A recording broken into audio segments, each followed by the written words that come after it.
The Prisoner of Zenda by Anthony Hope. Chapter 1. The Rassendills, with a word on the Elfbergs. "I wonder when in the world you're going to do anything, Rudolph," said my brother's wife. "My dear Rose," I answered, laying down my egg spoon, "why in the world should I do anything? My position is a comfortable one. I have an income nearly sufficient for my wants. No one's income is ever quite sufficient, you know. I enjoy an enviable social position. I'm brother to Lord Burlesdon, and brother-in-law to that most charming lady, his Countess. Behold, it's enough." "You are 29, she observed, "and you've done nothing but knock about." "It's true. Our family doesn't need to do things." This remark of mine rather annoyed Rose, for everybody knows, and therefore there can be no harm in referring to the fact, that pretty and accomplished as she herself is, her family is hardly of the same standing as the Rassendills. Besides her attractions, she possessed a large fortune, and my brother Robert was wise enough not to mind about her ancestry. Ancestry is, in fact, a matter concerning which the next observation of Rose's has some truth. "Good families are generally worse than any others," she said. Upon this I stroked my hair. I knew quite well what she meant. "I'm so glad Robert's is black," she cried. At this moment Robert, who rises at 7 and works before breakfast, came in. He glanced at his wife. Her cheek was slightly flushed. He patted it caressingly. "What's the matter, my dear?" he asked. "She objects to my doing nothing and having red hair," said I, in an injured tone. "Oh, of course he can't help his hair," admitted Rose. "It generally crops out once in a generation," said my brother. "So does the nose. Rudolph's got them both." "I wish they didn't crop out," said Rose, still flushed. "I rather like them myself," said I, and rising, I bowed to the portrait of Countess Amelia. My brother's wife uttered an exclamation of impatience. "I wish you'd take that picture away, Robert," said she. "My dear!" he cried. "Good heavens!" I added. "Then it might be forgotten," she continued. "Hardly, with Rudolf about," said Robert, shaking his head. "Why should it be forgotten?" I asked. "Rudolf!" exclaimed my brother's wife, blushing very prettily. I laughed and went on with my egg. At least I'd shelved the question of what, if anything, I ought to do. And by way of closing the discussion, and also, I must admit, of exasperating my strict little sister-in-law a trifle more, I observed: "I rather like being an Elphberg myself. When I read a story, I skip the explanations. Yet the moment I begin to write one, I find that I must have an explanation. For it is manifest that I must explain why my sister-in-law was vexed with my nose and hair, and why I ventured to call myself an Elphberg. For eminent as, I must protest, the Rassendills have been for many generations, yet participation in their blood, of course, does not, at first sight, justify the boast of a connection with the grander stock of the Elphbergs, or a claim to be one of that royal house. For what relationship is there between Ruritania and Burlesdon, between the palace at Strelsau or the castle of Zenda and number 305 Park Lane, West 1?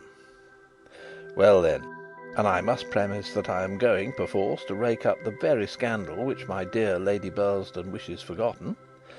In the year 1733, George II sitting then on the throne, peace reigning for the moment, and the King and the Prince of Wales being not yet at loggerheads, there came on a visit to the English court a certain prince who was afterwards known to history as Rudolph III of Ruritania.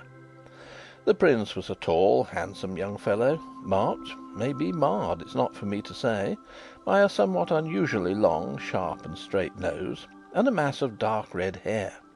In fact, the nose and the hair which have stamped the Elphbergs time out of mind.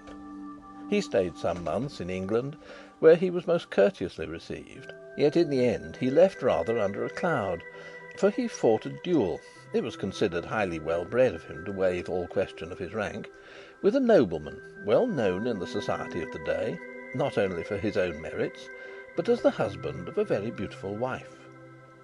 In that duel Prince Rudolf received a severe wound, and, recovering therefrom, was adroitly smuggled off by the Ruritanian ambassador, who had found him a pretty handful. The nobleman was not wounded in the duel, but the morning being raw and damp on the occasion of the meeting, he contracted a severe chill, and failing to throw it off, he died some 6 months after the departure of Prince Rudolf, without having found leisure to adjust his relations with his wife, who, after another 2 months, bore an heir to the title and estates of the family of Burlesdon. This lady was the Countess Amelia, whose picture my sister-in-law wished to remove from the drawing-room in Park Lane, and her husband was James, 5th Earl of Burlesdon, and 22nd Baron Rassendyll, both in the peerage of England, and a Knight of the Garter.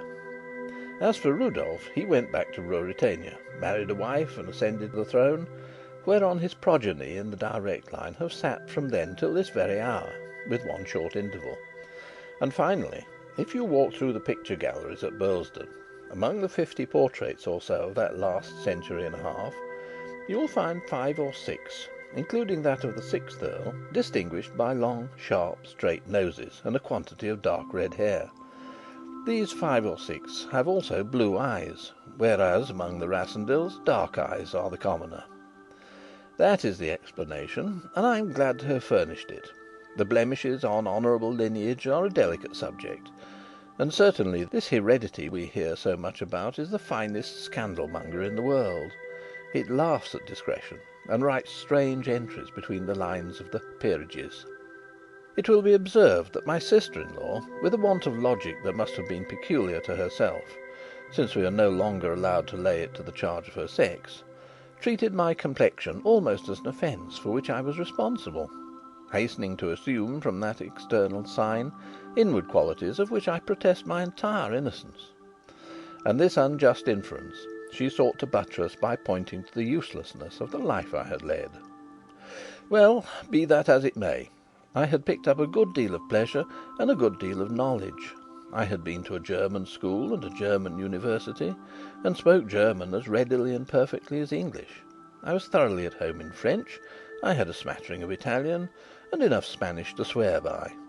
I was, I believe, a strong, though hardly a fine, swordsman and a good shot. I could ride anything that had a back to sit on, and my head was as cool a one as you could find, for all its flaming cover. If you say that I ought to have spent my time in useful labour, I am out of court and have nothing to say, save that my parents had no business to leave me £2,000 a year and a roving disposition. The difference between you and Robert, said my sister-in-law, who often, bless her, speaks on a platform, and oftener still as if she were on one, is that he recognises the duties of his position, and you only see the opportunities of yours. To a man of spirit, my dear Rose, I answered, opportunities are duties. Nonsense, said she, tossing her head, and after a moment she went on, now, there's Sir James Borrodaile offering you exactly what you might be equal to. 1,000 thanks, I murmured. He's to have an embassy in 6 months, and Robert says he's sure that he'll take you as an attaché. Do take it, Rudolf, to please me. Now, when my sister-in-law puts the matter in that way, wrinkling her pretty brows, twisting her little hands, and growing wistful in the eyes, all on account of an idle scamp like myself, for whom she has no natural responsibility, I am visited with a compunction. Moreover, I thought it possible that I could pass the time in the position suggested with some tolerable amusement. Therefore I said, my dear sister, if in 6 months' time no unforeseen obstacle has arisen, and Sir Jacob invites me, hang me if I don't go with Sir Jacob. Oh, Rudolf, how good of you! I am glad. Where's he going to? He doesn't know yet, but he's sure to get a good embassy. Madame, said I, for your sake I'll go, if it's no more than a beggarly legation. When I do a thing, I don't do it by halves. My promise then was given. But 6 months are 6 months, and seem an eternity, and inasmuch as they stretched between me and my prospective industry, I suppose attachés are industrious, but I know not, for I never became attaché to Sir Jacob, or to anybody else. I cast about for some desirable mode of spending them, and it occurred to me suddenly that I would visit Ruritania.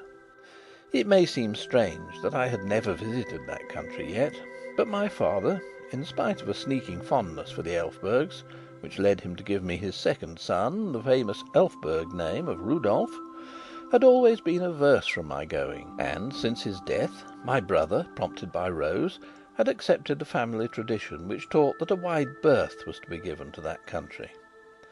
But the moment Ruritania had come into my head, I was eaten up with curiosity to see it. After all, red hair and long noses are not confined to the house of Elphberg, and the old story seemed a preposterously insufficient reason for debarring myself from acquaintance with a highly interesting and important kingdom, one which had played no small part in European history, and might do the like again under the sway of a young and vigorous ruler, such as the new king was rumoured to be.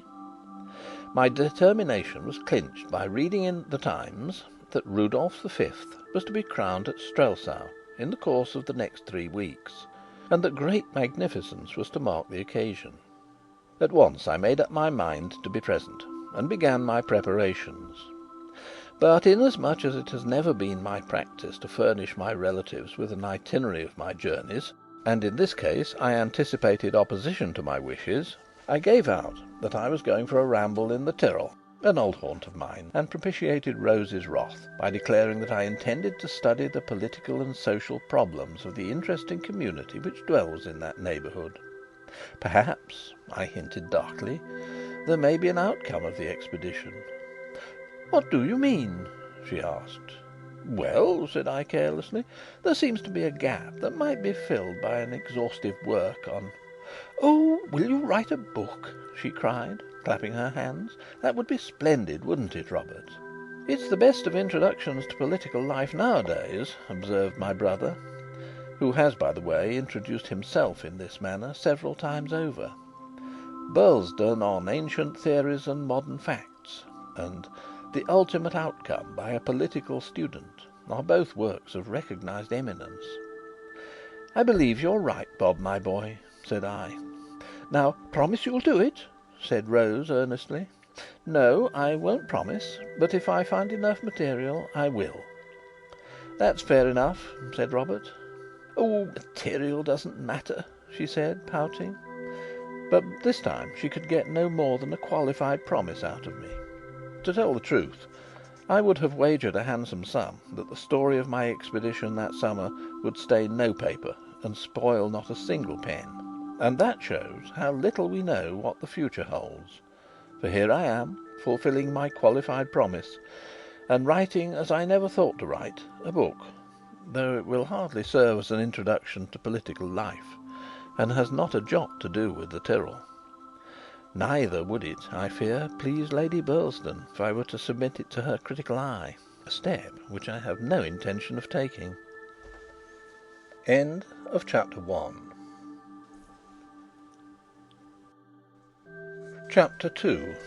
Concerning the colour of men's hair. It was a maxim of my Uncle William's that no man should pass through Paris without spending 24 hours there. My uncle spoke out of a ripe experience of the world, and I honoured his advice by putting up for a day and a night at the Continental, on my way to the Tyrol. I called on George Featherly at the Embassy, and we had a bit of dinner together at Durand's, and afterwards dropped into the Opera, and after that we had a little supper, and after that we called on Bertram Bertrand, a versifier of some repute and Paris correspondent to The Critic. He had a very comfortable suite of rooms, and we found some pleasant fellows smoking and talking.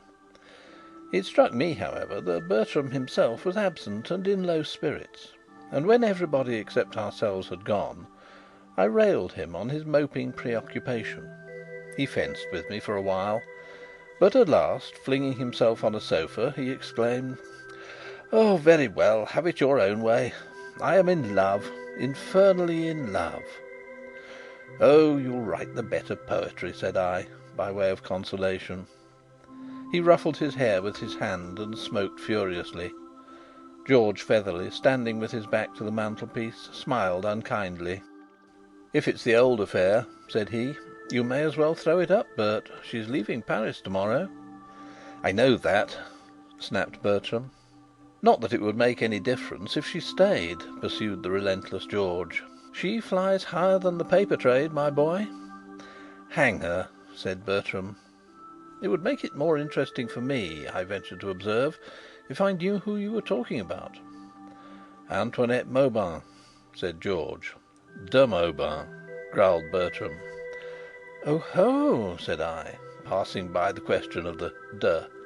"You don't mean to say, Bert Can't you let me alone?" "Where's she going to?" I asked, for the lady was something of a celebrity. George jingled his money, smiled cruelly at poor Bertram, and answered pleasantly: "Nobody knows. By the way, Bert, I met a great man at her house the other night at least, about a month ago. Did you ever meet him the Duke of Strelsau?" "Yes, I did," growled Bertram.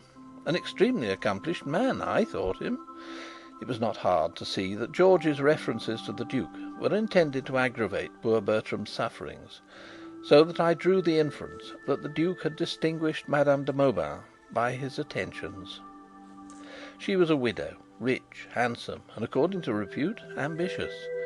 It was quite possible that she, as George put it, was flying as high as a personage who was everything he could be, short of enjoying strictly royal rank. For the Duke was the son of the late King of Ruritania by a second and morganatic marriage, and half-brother to the new King. He had been his father's favourite, and it had occasioned some unfavourable comment when he had been created a duke with a title derived from no less a city than the capital itself. His mother had been of good but not exalted birth. "He's not in Paris now, is he?" I asked.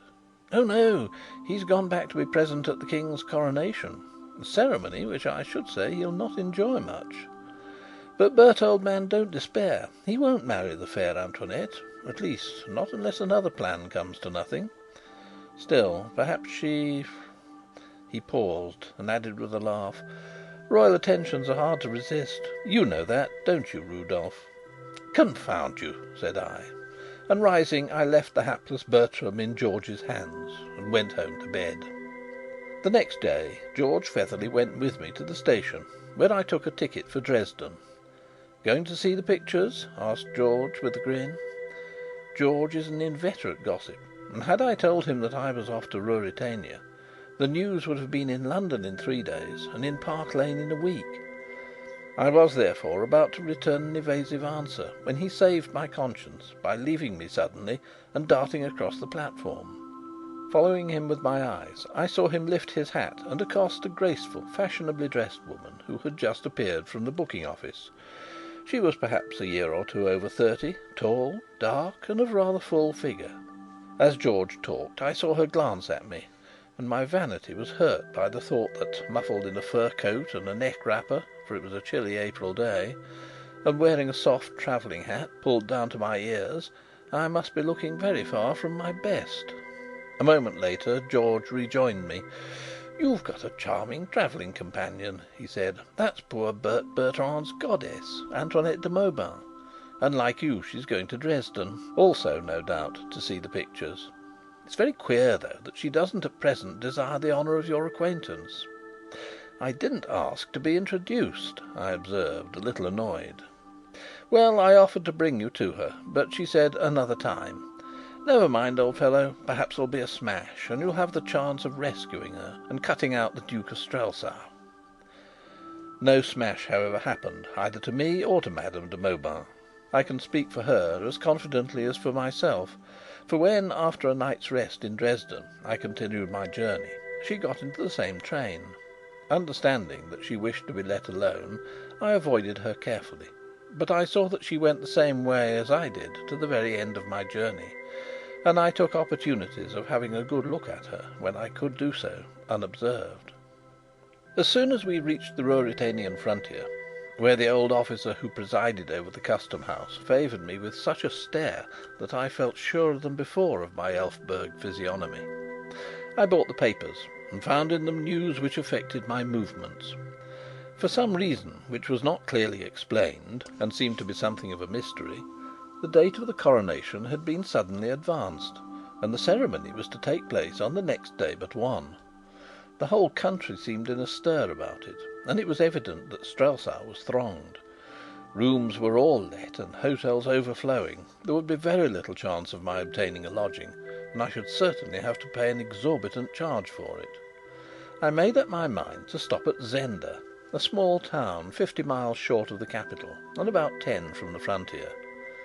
My train reached there in the evening. I would spend the next day, Tuesday, in a wander over the hills, which were said to be very fine, and in taking a glance at the famous castle, and go over by train to Strelsau on the Wednesday morning, returning at night to sleep at Zenda.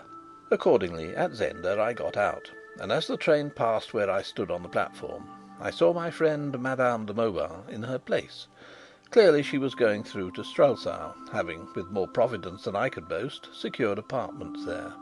I smiled to think how surprised George Featherly would have been to know that she and I had been fellow travellers for so long. I was very kindly received at the hotel. It was really no more than an inn, kept by a fat old lady and her 2 daughters. They were good, quiet people, and seemed very little interested in the great doings at Strelsau. The old lady's hero was the Duke, for he was now, under the late King's will, master of the Zenda estates and of the castle, which rose grandly on its steep hill at the end of the valley, a mile or so from the inn. The old lady, indeed, did not hesitate to express regret that the Duke was not on the throne instead of his brother. "We know Duke Michael," said she. "He has always lived among us. Every Ruritanian knows Duke Michael. But the King is almost a stranger. He has been so much abroad. Not 1 in 10 knows him, even by sight." "And now," chimed in one of the young women, "they say he has shaved off his beard, so that no one at all knows him." "Shaved his beard!" exclaimed her mother. "Who says so?" "Johann, the Duke's keeper. He has seen the King." "Ah, yes. The King, sir, is now at the Duke's hunting lodge in the forest here. From here he goes to Strelsau to be crowned on Wednesday morning." I was interested to hear this, and made up my mind to walk next day in the direction of the lodge, on the chance of coming across the King. The old lady ran on garrulously. "Ah, and I wish he would stay at his hunting. That and wine, and 1 thing more, are all he loves, they say, and suffer our Duke to be crowned on Wednesday. That I wish, and I don't care who knows it." "Hush, mother!" urged the daughters. "Oh, there's many to think as I do," cried the old woman stubbornly.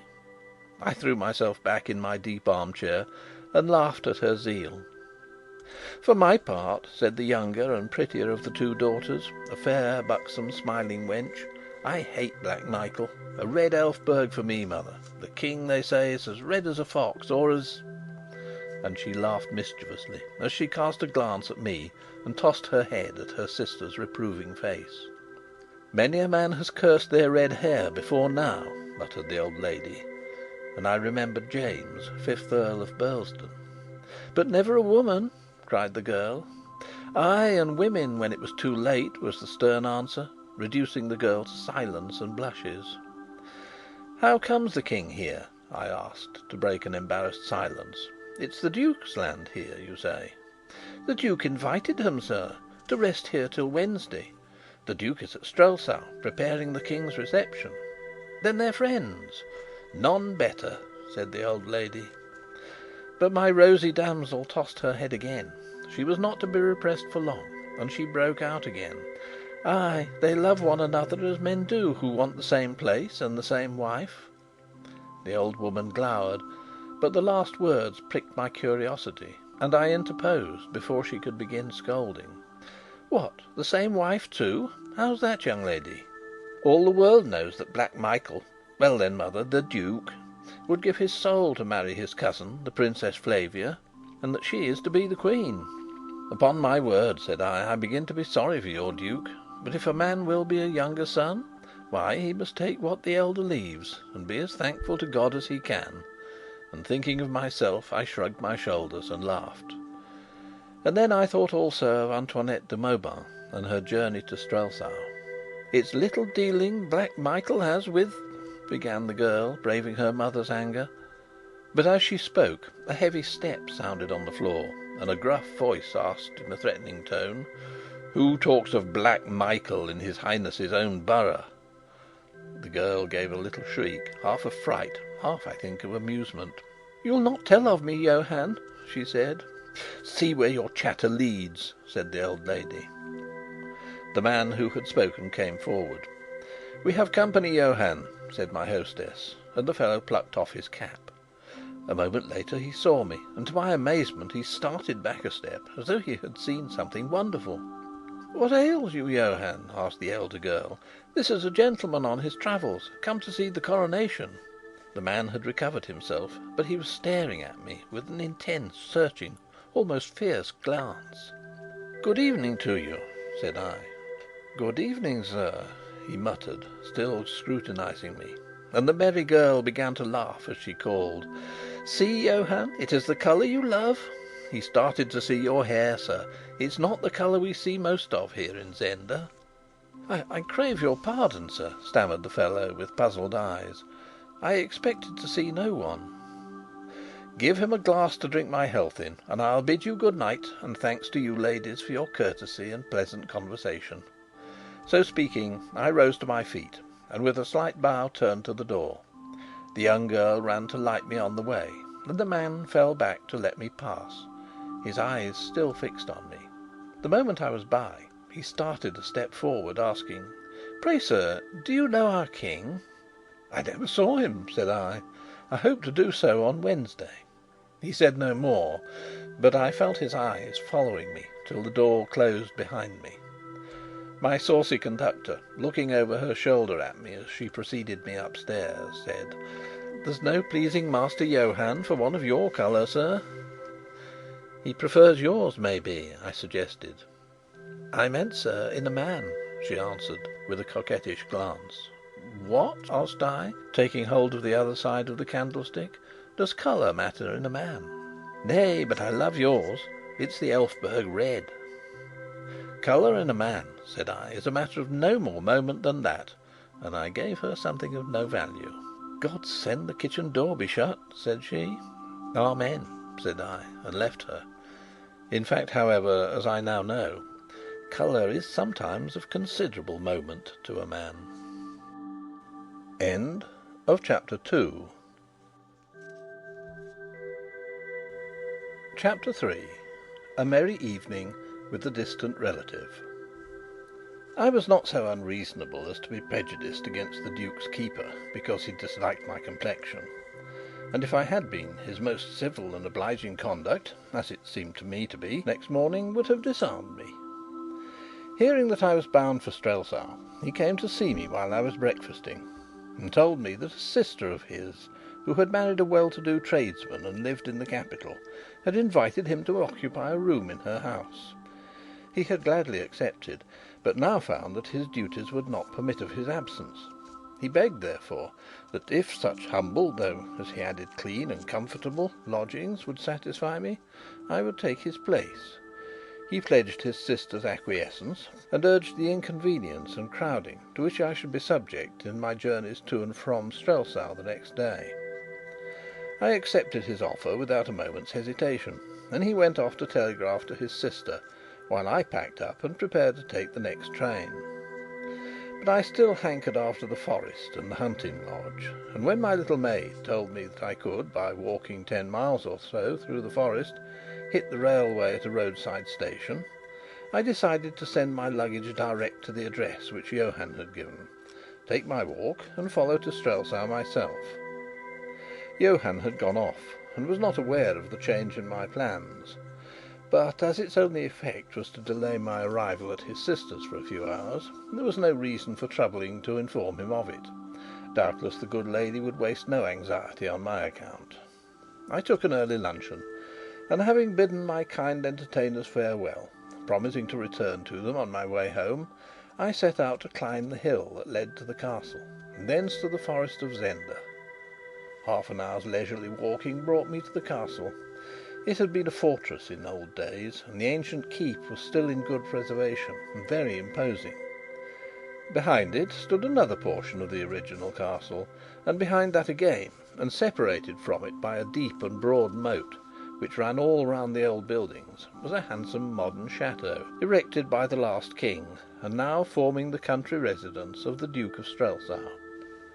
The old and the new portions were connected by a drawbridge, and this indirect mode of access formed the only passage between the old building and the outer world. but leading to the modern chateau there was a broad and handsome avenue. It was an ideal residence. When Black Michael desired company, he could dwell in his chateau. If a fit of misanthropy seized him, he had merely to cross the bridge and draw it up after him. It ran on rollers, and nothing short of a regiment and a train of artillery could fetch him out. I went on my way, glad that poor Black Michael, though he could not have the throne of the princess, had at least as fine a residence as any prince in Europe. Soon I entered the forest, and walked on for an hour or more in its cool, sombre shade.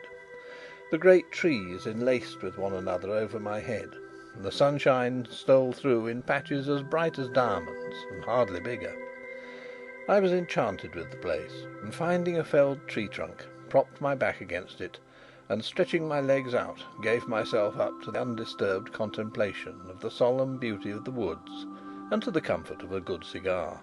And when the cigar was finished, and I had, I supposed, inhaled as much beauty as I could, I went off into the most delightful sleep, regardless of my train to Strelsau and of the fast waning afternoon. To remember a train in such a spot would have been rank sacrilege. Instead of that, I fell to dreaming that I was married to the Princess Flavia, and dwelt in the castle of Zenda, and beguiled whole days with my love in the glades of the forest, which made a very pleasant dream.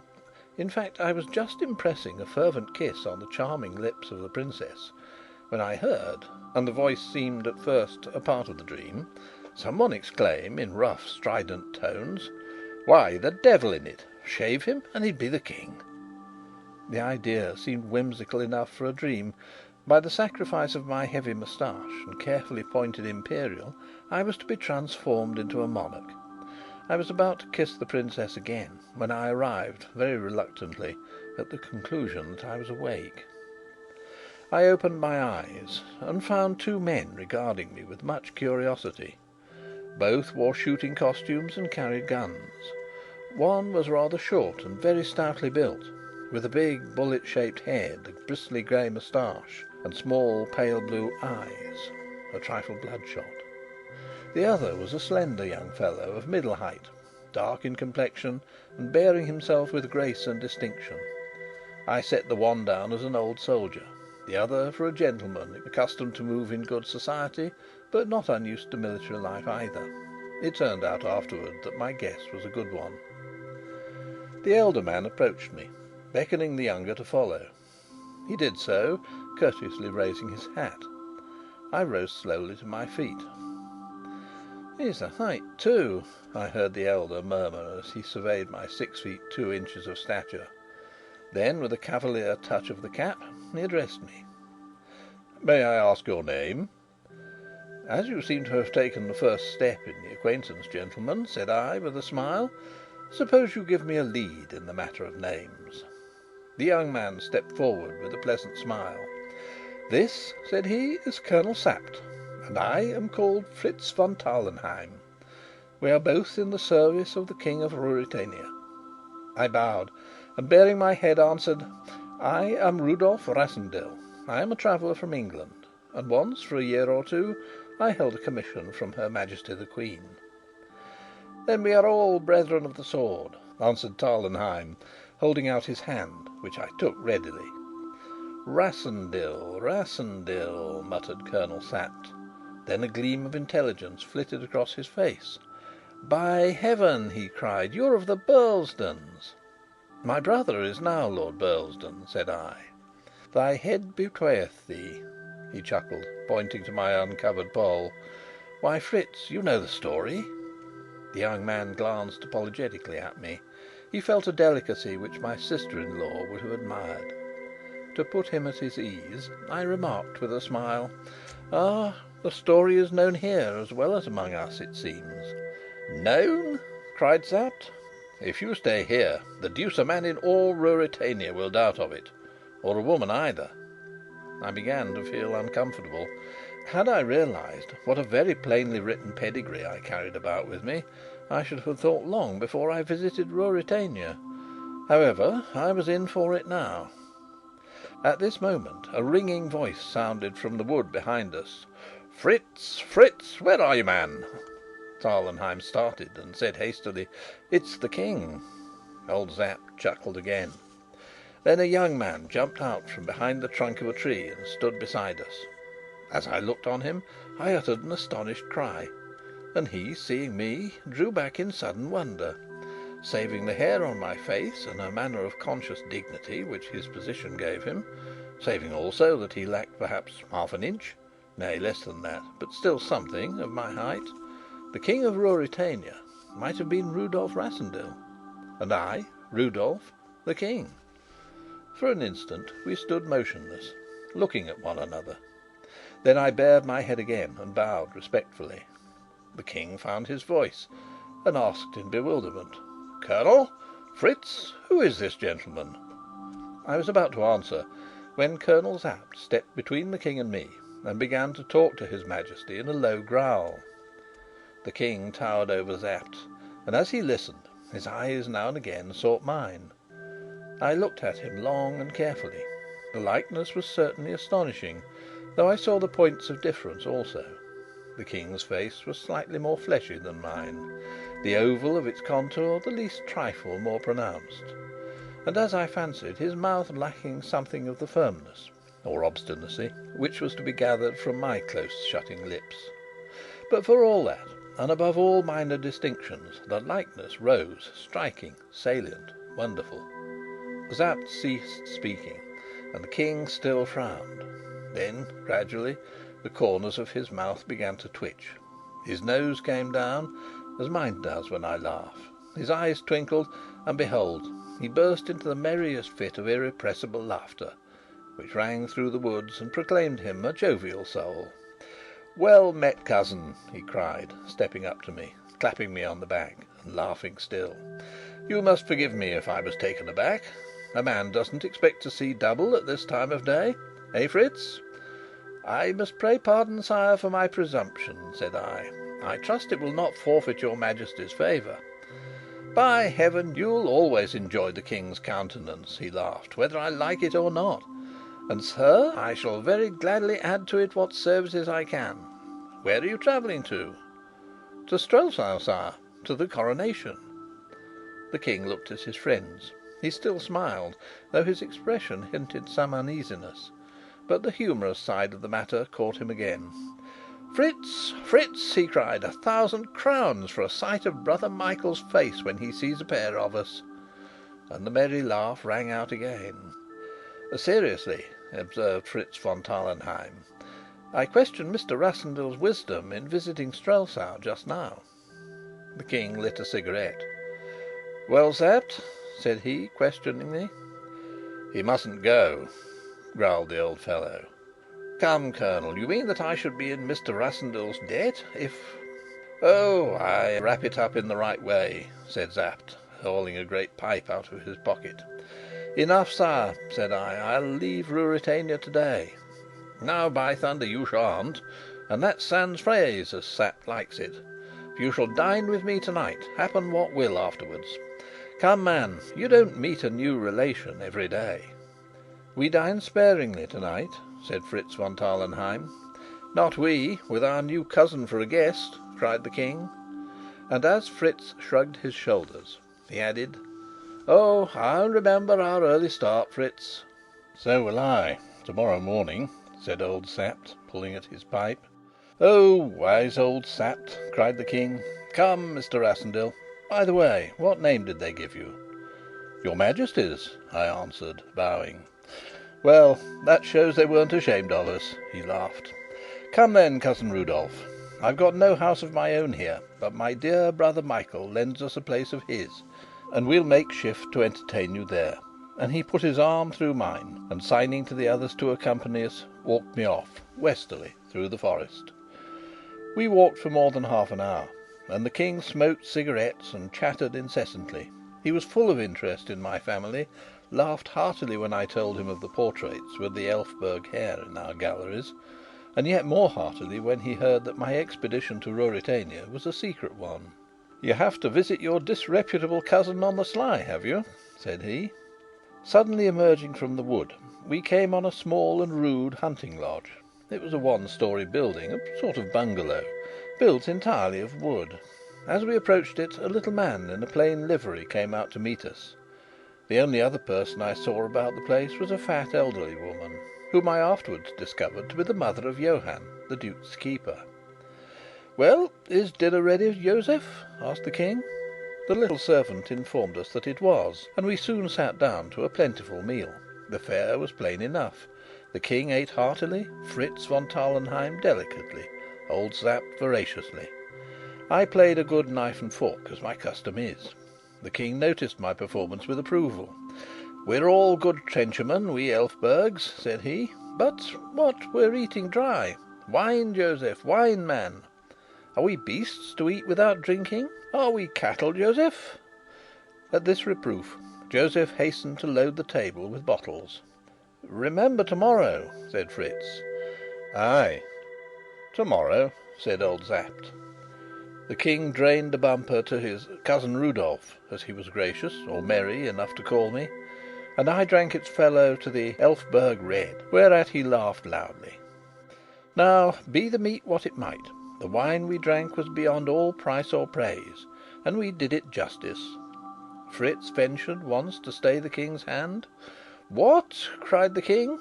"Remember, you start before I do, Master Fritz. You must be more sparing by 2 hours than I." Fritz saw that I did not understand.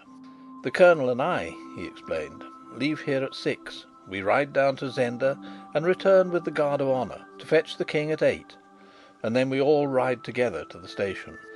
"Hang that same guard!" growled Sapt. "Oh, it's very civil of my brother to ask the honour for his regiment," said the King. "Come, cousin, you need not start early. Another bottle, man." I had another bottle, or rather a part of one, for the larger half travelled quickly down his Majesty's throat. Fritz gave up his attempts at persuasion. From persuading he fell to being persuaded, and soon we were all of us as full of wine as we had any right to be. The King began talking of what he would do in the future, old Sapt of what he had done in the past, Fritz of some beautiful girl or other, and I of the wonderful merits of the Elphberg dynasty. We all talked at once, and followed to the letter Sapt's exhortation to let the morrow take care of itself. At last the King set down his glass and leant back in his chair. "I have drunk enough," said he. "Far be it from me to contradict the King," said I. Indeed, his remark was most absolutely true, so far as it went. While I yet spoke, Joseph came and set before the King a marvellous old wicker-covered flagon. It had lain so long in some darkened cellar that it seemed to blink in the candlelight. "His Highness the Duke of Strelsau bade me set this wine before the King when the King was weary of all other wines, and pray the King to drink for the love that he bears his brother." "Well done, Black Michael," said the King. "Out with the cork, Joseph. Hang him, did he think I'd flinch from his bottle?" The bottle was opened, and Joseph filled the King's glass. The King tasted it. Then, with a solemnity born of the hour and of his own condition, he looked round on us. "Gentlemen, my friends, Rudolf, my cousin, 'tis a scandalous story, Rudolf, on my honour. Everything is yours to the half of Ruritania, but ask me not for a single drop of this divine bottle, which I will drink to the health of that sly knave, my brother Black Michael." And the King seized the bottle and turned it over his mouth and drained it and flung it from him and laid his head on his arms on the table. And we drank pleasant dreams to his Majesty. And that is all I remember of the evening. Perhaps it is enough. End of Chapter 3. Chapter 4. The King keeps his appointment. Whether I had slept a minute or a year, I knew not. I awoke with a start and a shiver. My face, hair, and clothes dripped water, and opposite me stood old Sapt, a sneering smile on his face and an empty bucket in his hand. On the table by him sat Fritz von Tarlenheim, pale as a ghost and black as a crow under the eyes. I leapt to my feet in anger. "Your joke goes too far, sir," I cried. "Tut, man, we've no time for quarrelling. Nothing else would rouse you. It's 5 o'clock. I'll thank you, Colonel Sapt," I began again, hot in spirit, though I was uncommonly cold in body. "Rassendyll," interrupted Fritz, getting down from the table and taking my arm, "look here!" The King lay full length on the floor. His face was red as his hair, and he breathed heavily. Sapt, the disrespectful old dog, kicked him sharply. He did not stir, nor was there any break in his breathing. I saw that his face and head were wet with water, as were mine. "We've spent half an hour on him," said Fritz. "He drank 3 times what either of you did," growled Sapt. I knelt down and felt his pulse. It was alarmingly languid and slow. We 3 looked at one another. "Was it drugged, that last bottle?" I asked in a whisper. "I don't know," said Sapt. "We must get a doctor. There's none within 10 miles, and 1,000 doctors wouldn't take him to Strelsau today. I know the look of it. He'll not move for 6 or 7 hours yet." "But the coronation!" I cried in horror. Fritz shrugged his shoulders, as I began to see was his habit on most occasions. "We must send word that he's ill," he said. "I suppose so," said I. Old Sapt, who seemed as fresh as a daisy, had lit his pipe and was puffing hard at it. "If he's not crowned today," said he, "I'll lay a crown he's never crowned." "But heavens, why? The whole nation's there to meet him, half the army, ay, and Black Michael at the head. Shall we send word that the King is drunk?" "That he's ill," said I in correction. "Ill!" echoed Sapt with a scornful laugh. "They know his illnesses too well. He's been ill before." "Well, we must chance what they think," said Fritz helplessly. "I'll carry the news and make the best of it." Sapt raised his hand. "Tell me," said he, "do you think the King was drugged?" "I do," said I. "And who drugged him?" "That damned hound Black Michael," said Fritz between his teeth. "Ay," said Sapt, "that he might not come to be crowned. Rassendyll here doesn't know our pretty Michael. What think you, Fritz? Has Michael no king ready? Has Strelsau no other candidate? As God's alive, man, the throne's lost if the King shows himself not in Strelsau today. I know Black Michael." "We could carry him there," said I. "And a very pretty picture he makes," sneered Sapt. Fritz von Tarlenheim buried his face in his hands. The King breathed loudly and heavily. Sapt stirred him again with his foot. "The drunken dog!" he said. "But he's an Elphberg, and the son of his father, and may I rot in hell before Black Michael sits in his place." For a moment or two we were all silent. Then Sapt, knitting his bushy grey brows, took his pipe from his mouth and said to me: "As a man grows old, he believes in fate. Fate sent you here. Fate sends you now to Strelsau." I staggered back, murmuring, "Good God!" Fritz looked up with an eager, bewildered gaze. "Impossible!" I muttered. "I should be known." "It's a risk, almost a certainty," said Sapt. "If you shave, I'll wager you'll not be known. Are you afraid?" "Sir?" "Come, lad, there, there! But it's your life, you know, if you're known, and mine, and Fritz's here. But if you don't go, I swear to you Black Michael will sit tonight on the throne, and the King lie in prison or his grave." "The King would never forgive it," I stammered. "Are we women? Who cares for his forgiveness?" The clock ticked 50 times, and 60 and 70 times, as I stood in thought. Then I suppose a look came over my face, for old Sapt caught me by the hand, crying: "You'll go?" "Yes, I'll go," said I, and I turned my eyes on the prostrate figure of the King on the floor. "Tonight," Sapt went on in a hasty whisper, "we are to lodge in the palace. The moment they leave us, you and I will mount our horses. Fritz must stay there and guard the King's room, and ride here at a gallop. The King will be ready. Josef will tell him, and he must ride back with me to Strelsau. And you ride as if the devil were behind you to the frontier." I took it all in a second, and nodded my head. "There's a chance," said Fritz, with his first sign of hopefulness. "If I escape detection," said I. "If we're detected," said Sapt, "I'll send Black Michael down below before I go myself, so help me Heaven! Sit in that chair, man." I obeyed him. He darted from the room, calling, "Joseph! Joseph!" In 3 minutes he was back, and Joseph with him. The latter carried a jug of hot water, soap, and razors. He was trembling as Sapt told him how the land lay, and bade him shave me. Suddenly Fritz smote on his thigh. "But the guard! They'll know! They'll know!" "Pooh! We shan't wait for the guard. We'll ride to Hofbau and catch a train there. When they come, the bird'll be flown." "But the King?" "The King will be in the wine cellar. I'm going to carry him there now. If they find him, they won't. How should they? Joseph will put them off." "But—" Sapt stamped his foot. "We're not playing!" he roared. "My God, don't I know the risk? If they do find him, he's no worse off than if he isn't crowned today in Strelsau." So speaking, he flung the door open, and, stooping, put forth a strength I did not dream he had, and lifted the King in his hands. As he did so, the old woman, Johann, the keeper's mother, stood in the doorway. For a moment she stood, then she turned on her heel without a sign of surprise and clattered down the passage. "Has she heard?" cried Fritz. "I'll shut her mouth," said Sapt grimly, and he bore off the King in his arms.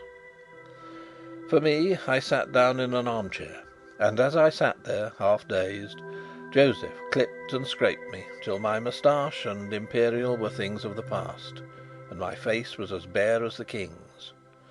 And when Fritz saw me thus, he drew a long breath and exclaimed: "By Jove, we shall do it!"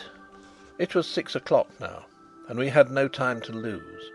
Sapt hurried me into the King's room, and I dressed myself in the uniform of a colonel of the guard, finding time, as I slipped on the King's boots, to ask Sapt what he had done with the old woman. "She swore she'd heard nothing," said he, "but to make sure I tied her legs together and put a handkerchief in her mouth and bound her hands, and locked her up in the coal cellar next door to the King. Joseph will look after them both later on." Then I burst out laughing, and even old Sapt grimly smiled. "I fancy," said he, "that when Joseph tells them the King is gone, they'll think it's because we smelt a rat. For you may swear Black Michael doesn't expect to see him in Strelsau today." I put the King's helmet on my head. Old Sapt handed me the King's sword, looking at me long and carefully. "Thank God he shaved his beard!" he exclaimed.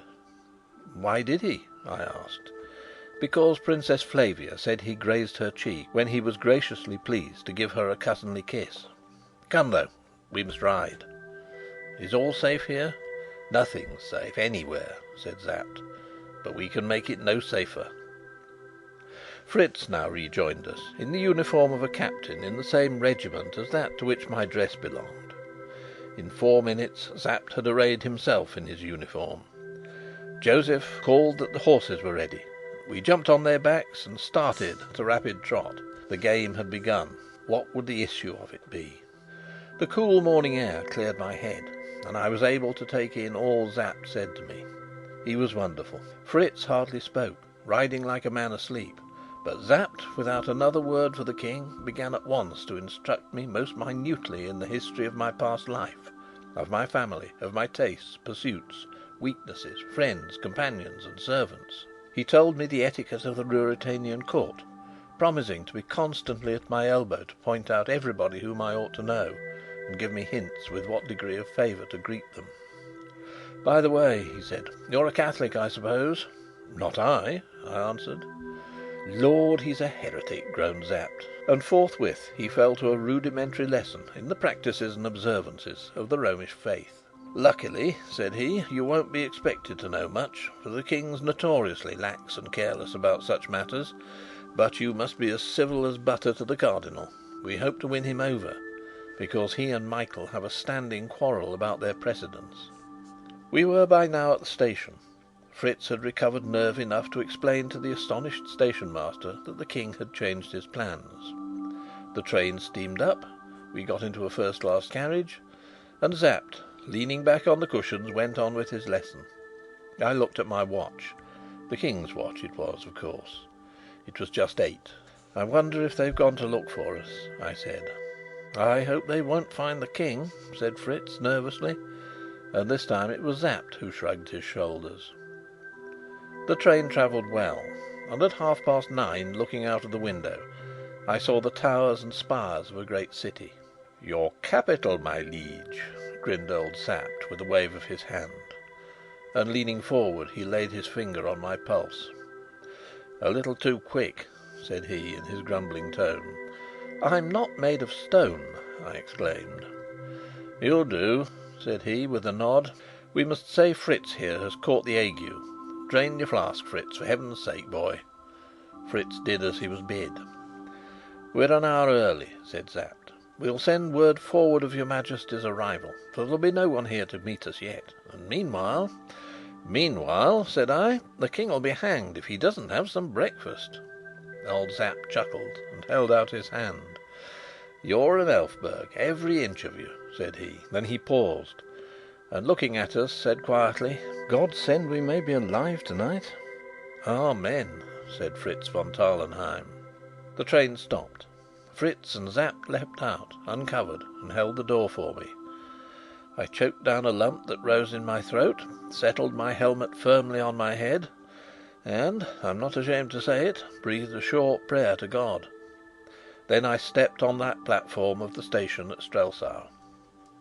A moment later all was bustle and confusion: men hurrying up, hats in hand, and hurrying off again; men conducting me to the buffet; men mounting and riding in hot haste to the quarters of the troops, to the cathedral, to the residence of Duke Michael. Even as I swallowed the last drop of my cup of coffee, the bells throughout all the city broke out into a joyful peal, and the sound of a military band and of men cheering smote upon my ear. King Rudolf V was in his good city of Strelsau, and they shouted outside, "God save the King!" Old Sapt's mouth wrinkled into a smile. "God save 'em both!" he whispered. "Courage, lad!" And I felt his hand press my knee. End of Chapter 4. Chapter 5. The Adventures of an Understudy. With Fritz von Tarlenheim and Colonel Sapt close behind me, I stepped out of the buffet onto the platform. The last thing I did was to feel if my revolver were handy and my sword loose in its scabbard. A group of officers and high dignitaries stood waiting me, at their head a tall old man covered with medals and of military bearing. He wore the yellow and red ribbon of the Red Rose of Ruritania, which, by the way, decorated my unworthy breast also. "Marshal Strackens," whispered Sapt, and I knew that I was in the presence of the most famous veteran of the Ruritanian army. Just behind the Marshal stood a short, spare man in flowing robes of black and crimson. "The Chancellor of the kingdom," whispered Sapt. The Marshal greeted me in a few loyal words, and proceeded to deliver an apology from the Duke of Strelsau. The Duke, it seemed, had been afflicted with a sudden indisposition, which made it impossible for him to come to the station, but he craved leave to await his Majesty at the cathedral.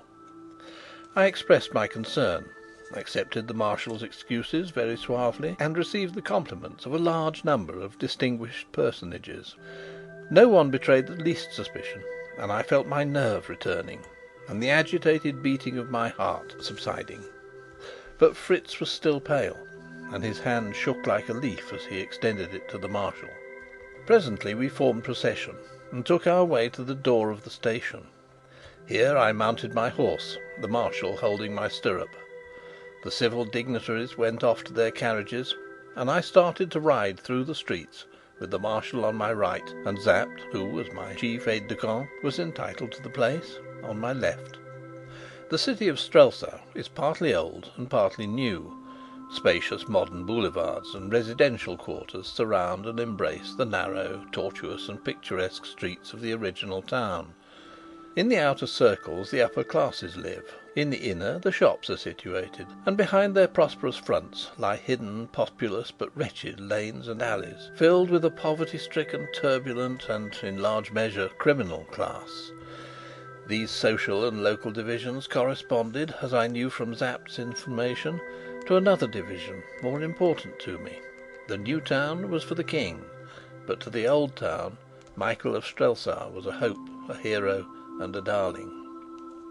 The scene was very brilliant as we passed along the Grand Boulevard and on to the great square where the royal palace stood. Here I was in the midst of my devoted adherents. Every house was hung with red and bedecked with flags and mottoes. The streets were lined with raised seats on either side, and I passed along, bowing this way and that, under a shower of cheers, blessings, and waving handkerchiefs. The balconies were full of gaily dressed ladies, who clapped their hands and curtsied and threw their brightest glances at me. A torrent of red roses fell on me. One bloom lodged in my horse's mane, and I took it and stuck it in my coat. The Marshal smiled grimly. I had stolen some glances at his face, but he was too impassive to show me whether his sympathies were with me or not. "The red rose for the Elphbergs, Marshal?" said I gaily, and he nodded. I have written gaily, and a strange word it must seem, but the truth is that I was drunk with excitement. At that moment I almost believed, that I was in very truth the King, and with a look of laughing triumph I raised my eyes to the beauty-laden balconies again. And then I started, for, looking down on me, with her handsome face and proud smile, was the lady who had been my fellow traveller, Antoinette de Mauban, and I saw her also start, and her lips moved, and she leant forward and gazed at me, and I, collecting myself, met her eyes full and square, while again I felt my revolver. Suppose she had cried out aloud, "That's not the King!" Well, we went by, and then the Marshal, turning round in his saddle, waved his hand, and the cuirassiers closed round us, so that the crowd could not come near me. We were leaving my quarter and entering Duke Michael's, and this action of the Marshal's showed me more clearly than words what the state of feeling in the town must be. But if fate made me a king, the least I could do was to play the part handsomely. "Why this change in our order, Marshal?" said I. The Marshal bit his white moustache. "It is more prudent, sire," he murmured. I drew rein. "Let those in front ride on," said I, "till they're 50 yards ahead. But do you, Marshal, and Colonel Sapt, and my friends, wait here till I have ridden 50 yards, and see that no one is nearer to me. I will have my people see that their King trusts them." Sapt laid his hand on my arm. I shook him off. The Marshal hesitated. "Am I not understood?" said I, and biting his moustache again, he gave the orders. I saw old Sapt smiling into his beard, but he shook his head at me. If I had been killed in open day in the streets of Strelsau, Sapt's position would have been a difficult one. Perhaps I ought to say that I was dressed all in white except my boots. I wore a silver helmet with gilt ornaments, and the broad ribbon of the rose looked well across my chest. I should be paying a poor compliment to the King if I did not set modesty aside and admit that I made a very fine figure.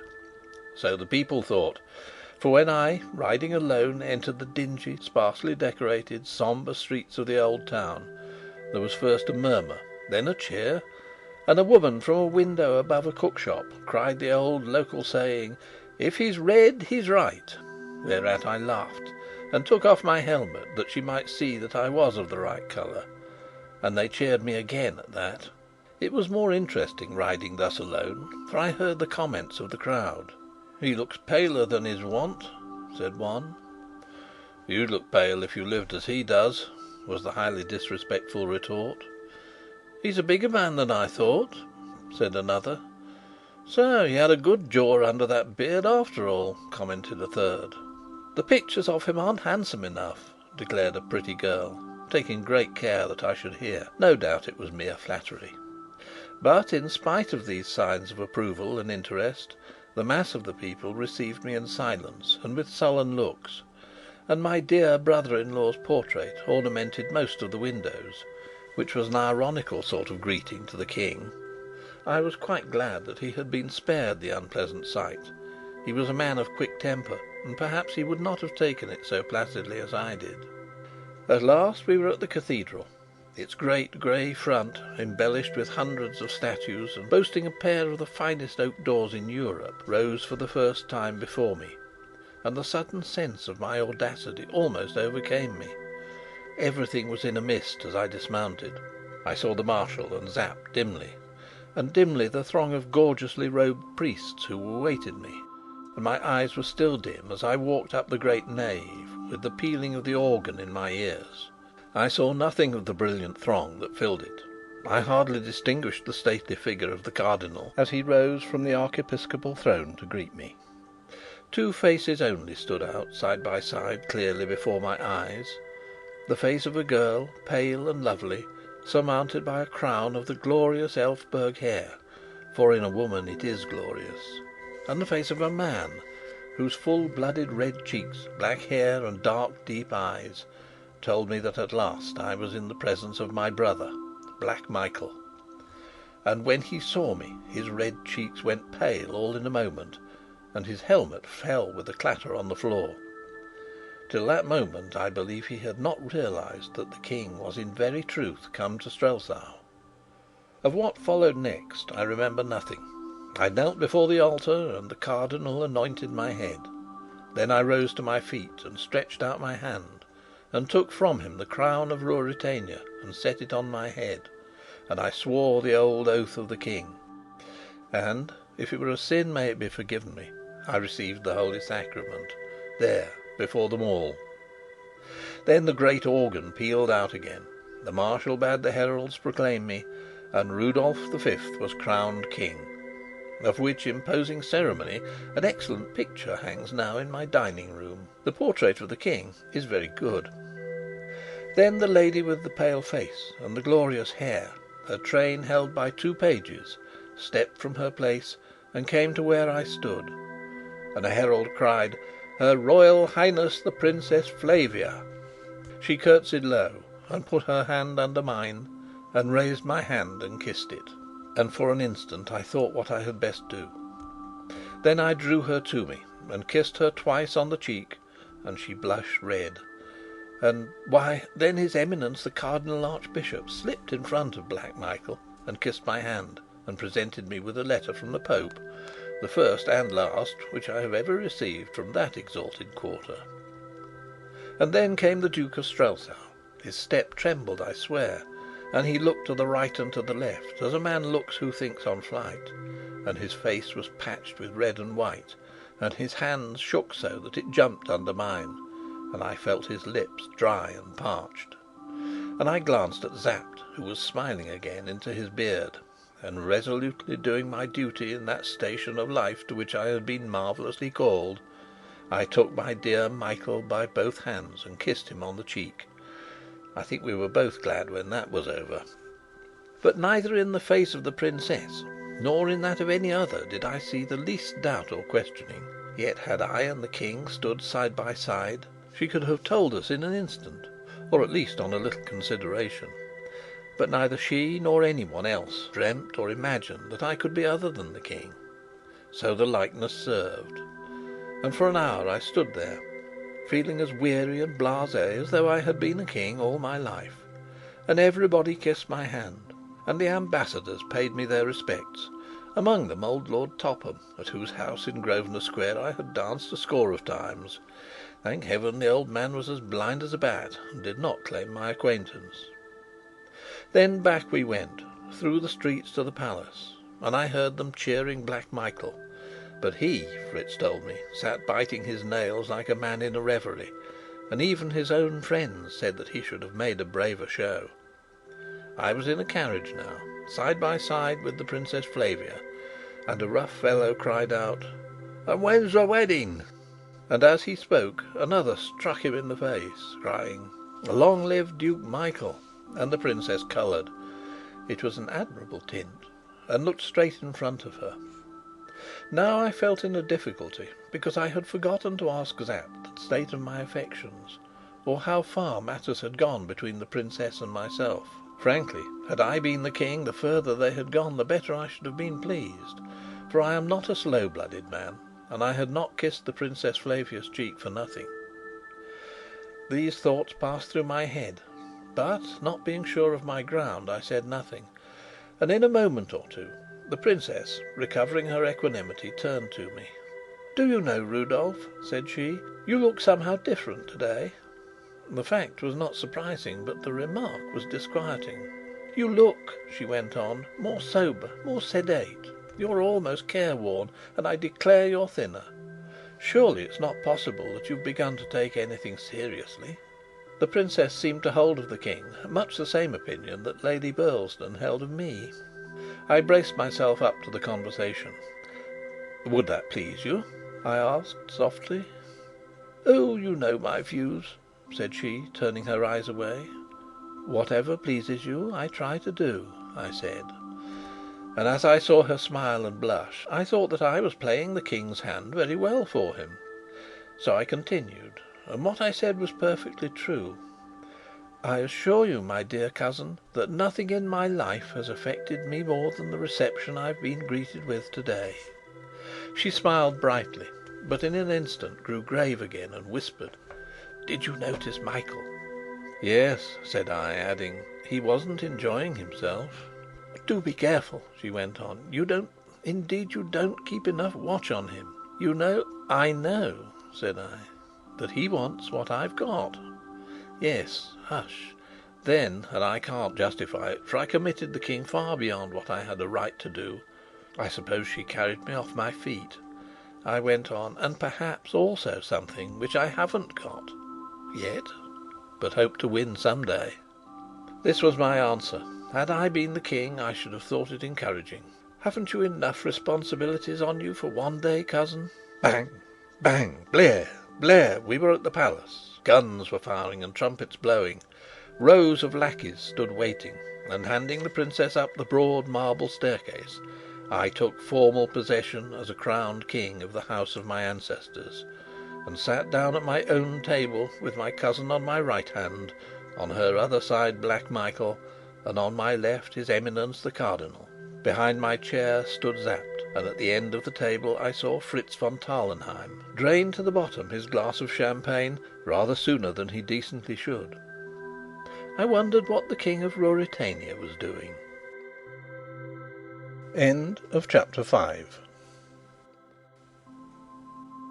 Chapter 6. The Secret of a Cellar. We were in the King's dressing room, Fritz von Tarlenheim, Sapt, and I. I flung myself exhausted into an armchair. Sapt lit his pipe. He uttered no congratulations on the marvellous success of our wild risk, but his whole bearing was eloquent of satisfaction. The triumph, aided perhaps by good wine, had made a new man of Fritz. "What a day for you to remember!" he cried. "Gad, I'd like to be a king for 12 hours myself. But, Rassendyll, you mustn't throw your heart too much into the part. I don't wonder Black Michael looked blacker than ever. You and the princess had so much to say to one another." "How beautiful she is!" I exclaimed. "Never mind the women," growled Sapt. "Are you ready to start?" "Yes," said I, with a sigh. It was 5 o'clock, and at 12 I should be no more than Rudolf Rassendyll. I remarked on it in a joking tone. "You'll be lucky," observed Sapt grimly, "if you're not the late Rudolf Rassendyll. By Heaven, I feel my head wobbling on my shoulders every minute you're in the city.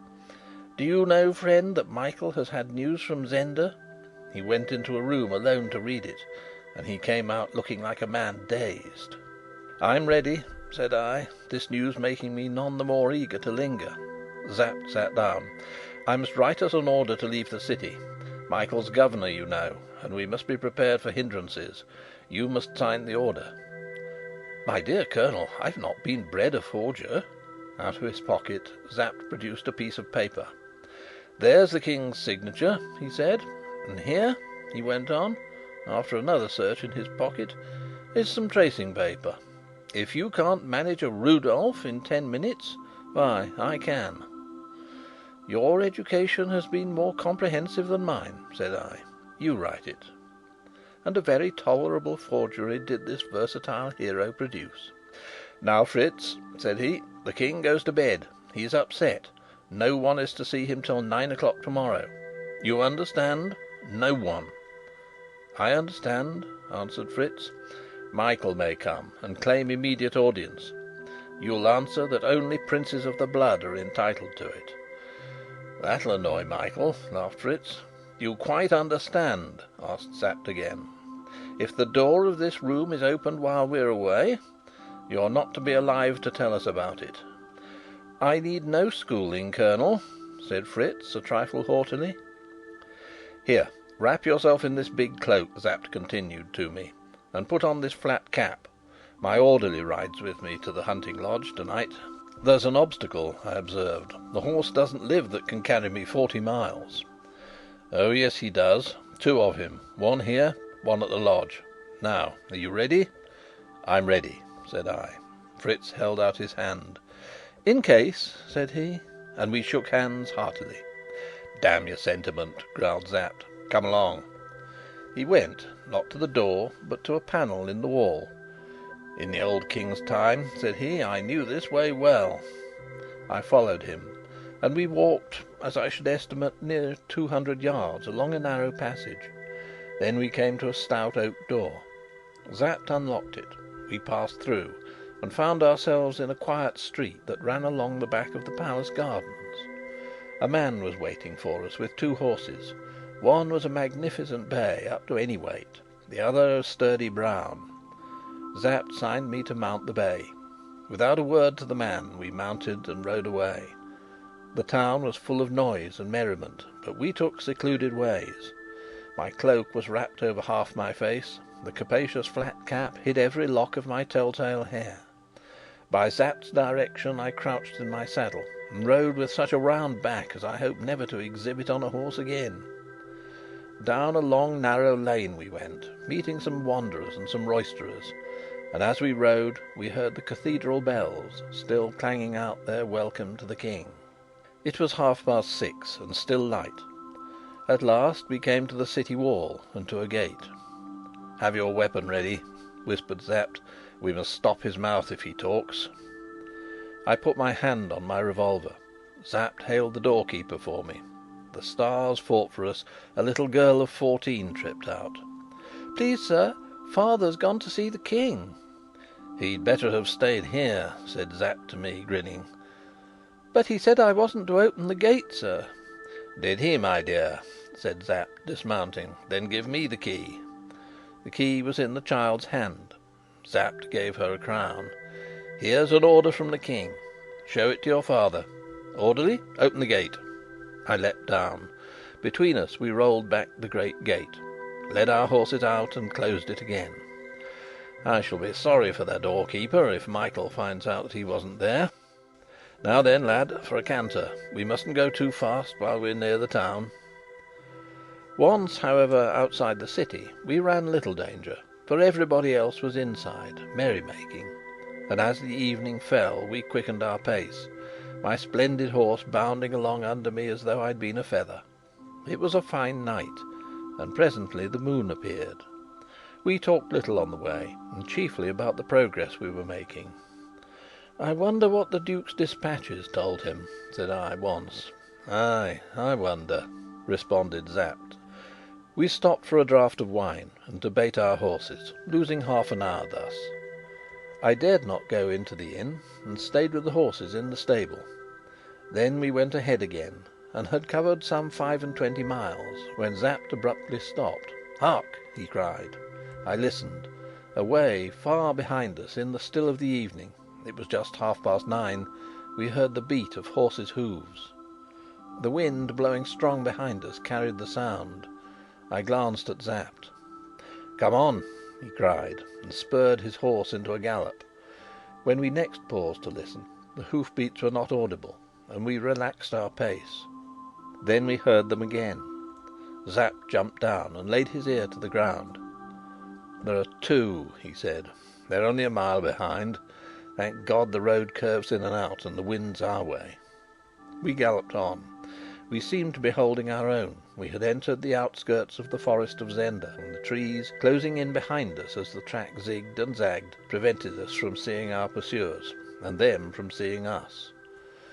Another half hour brought us to a divide of the road. Sapt drew rein. "To the right is our road," he said. "To the left, to the castle." each about 8 miles. Get down." "But they'll be on us," I cried. "Get down," he repeated brusquely, and I obeyed. The wood was dense up to the very edge of the road. We led our horses into the covert, bound handkerchiefs over their eyes, and stood beside them. "You want to see who they are?" I whispered. "Ay, and where they're going," he answered. I saw that his revolver was in his hand. Nearer and nearer came the hoofs. The moon shone out now, clear and full, so that the road was white with it. The ground was hard, and we had left no traces. "Here they come," whispered Sapt. "It's the Duke." "I thought so," he answered. It was the Duke, and with him a burly fellow whom I knew well, and who had cause to know me afterwards, Max Holf, brother to Johann the keeper, and body servant to his Highness. They were up to us. The Duke reined up. I saw Sapt's finger curl lovingly towards the trigger. I believe he would have given 10 years of his life for a shot, and he could have picked off Black Michael as easily as I could a barn door fowl in a farmyard. I laid my hand on his arm. He nodded reassuringly. He was always ready to sacrifice inclination to duty. "Which way?" asked Black Michael. "To the castle, your Highness," urged his companion. "There we shall learn the truth." For an instant the Duke hesitated. "I thought I heard hoofs," said he. "I think not, your Highness." "Why shouldn't we go to the lodge?" "I fear a trap. If all is well, why go to the lodge? If not, it's a snare to trap us." Suddenly the Duke's horse neighed. In an instant we folded our cloaks close round our horses' heads, and holding them thus, covered the Duke and his attendant with our revolvers. If they had found us, they had been dead men, or our prisoners. Michael waited a moment longer. Then he cried, "To Zenda, then!" and setting spurs to his horse, galloped on.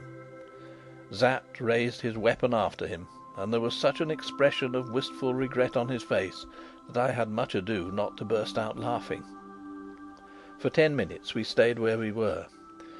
"You see," said Sapt, "they've sent him news that all's well." "What does that mean?" I asked. "God knows," said Sapt, frowning heavily. "But it's brought him from Strelsau in a rare puzzle." Then we mounted and rode fast as our weary horses could lay their feet to the ground. For those last 8 miles we spoke no more. Our minds were full of apprehension. All is well. What did it mean? Was all well with the King? At last the lodge came in sight. Spurring our horses to last gallop, we rode up to the gate. All was still and quiet. Not a soul came to meet us. We dismounted in haste. Suddenly Sapt caught me by the arm. "Look here," he said, pointing to the ground. I looked down. At my feet lay 5 or 6 silk handkerchiefs, torn and slashed and rent. I turned to him questioningly. "They are what I tied the old woman up with," said he.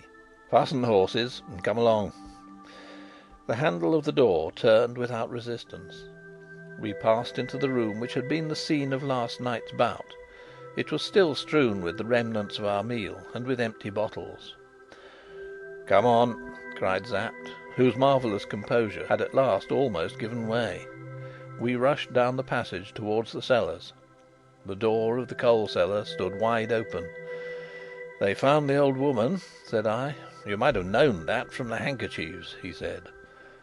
Then we came opposite the door of the wine cellar. It was shut. It looked in all respects as it had looked when we left it that morning. "Come, it's all right," said I. A loud oath from Sapt rang out. His face turned pale, and he pointed again at the floor. From under the door a red stain had spread over the floor of the passage and dried there. Sapt sank against the opposite wall. I tried the door. It was locked. "Where's Joseph?" muttered Sapt. "Where's the King?" I responded. Sapt took out a flask and put it to his lips. I ran back to the dining room and seized a heavy poker from the fireplace. In my terror and excitement, I rained blows on the lock of the door, and I fired a cartridge into it. It gave way, and the door swung open. "Give me a light," said I, but Sapt still leant against the wall. He was, of course, more moved than I, for he loved his master. Afraid for himself he was not, no man ever saw him that, but to think what might lie in that dark cellar was enough to turn any man's face pale. I went myself and took a silver candlestick from the dining table and struck a light, and as I returned I felt the hot wax drip on my naked hand as the candle swayed to and fro, so that I cannot afford to despise Colonel Sapt for his agitation. I came to the door of the cellar. The red stain, turning more and more to a dull brown, stretched inside. I walked 2 yards into the cellar and held the candle high above my head. I saw the full bins of wine. I saw spiders crawling on the walls. I saw, too, a couple of empty bottles lying on the floor. And then, away in the corner, I saw the body of a man, lying flat on his back, with his arms stretched wide and a crimson gash across his throat. I walked to him and knelt down beside him, and commended to God the soul of a faithful man, for it was the body of Joseph, the little servant, slain in guarding the King. I felt a hand on my shoulders, and turning, saw Sapt's eyes, glaring and terror-struck, beside me. "The King? My God, the King!" he whispered hoarsely. I threw the candle's gleam over every inch of the cellar. "The King is not here," said I. Chapter 6